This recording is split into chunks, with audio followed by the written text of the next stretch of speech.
Əslində düşünürəm ki, bizim övladlarımıza olan münasibətlərimiz və yaxud da övladlarımızın kəsdiyimiz sərhədlərin hamısı bizim özümüzdədir. Bəlkə biz yaşamadıqlarımızı istəmirik bu gün uşaqlarımız da yaşasın. Bəlkə də ola bilər ki, biz hətta onları qısqanırıq da. Bu da ola bilər.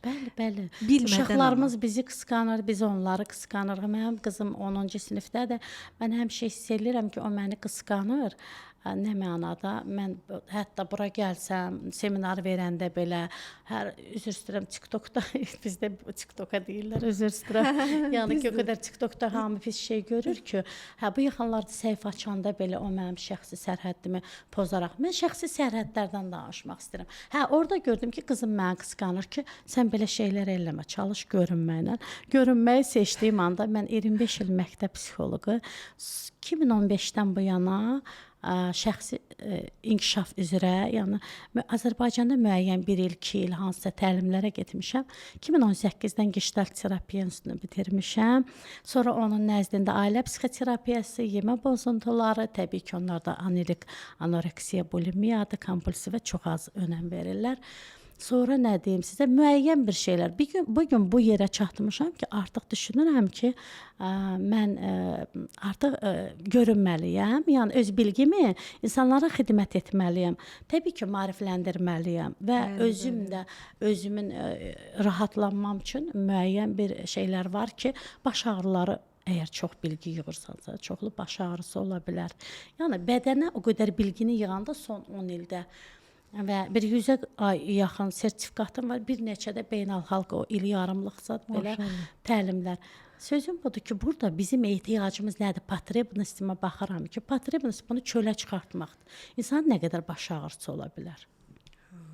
Yəni çox, bəli. Bir də mən son 10 ildə çalışırdım ki, çox parixmaxsikaya getməyim, çox toylara, qohumlara getməyim. Nənəm öləndə belə mən oturmuşdum, mənim daim indi məni dinləsə. Nənəm 100 yaşına yaxın dünyasını dəyişdi. Bir 4 il komadaydı xəstəxanada.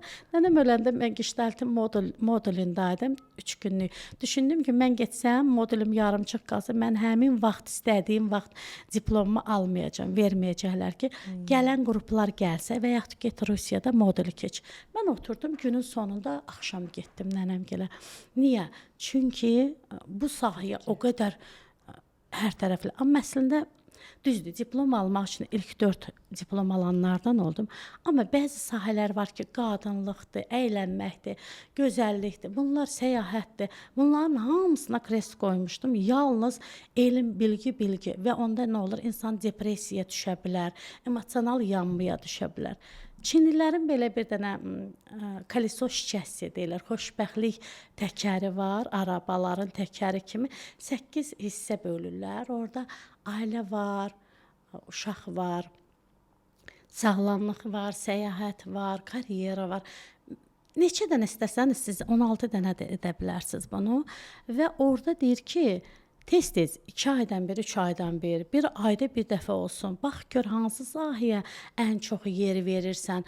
Oranı belə xəttləyirik biz çoxlu paloskalar çəkirik. Həmin o belə. Məndə o elm o qədər idi ki, sonra Gestaltın bizə bir dənə Nijni Novqoroddan terapevti gəlmişdi. Dedi ki, mən nə vaxt Azərbaycana gəlirəm, qaydanda mən orada ailəmlə gün keçirdirəm, onlara bişirirəm, düşürürəm, sevgi verirəm, qayğı verirəm, oturub söhbət eləyirəm.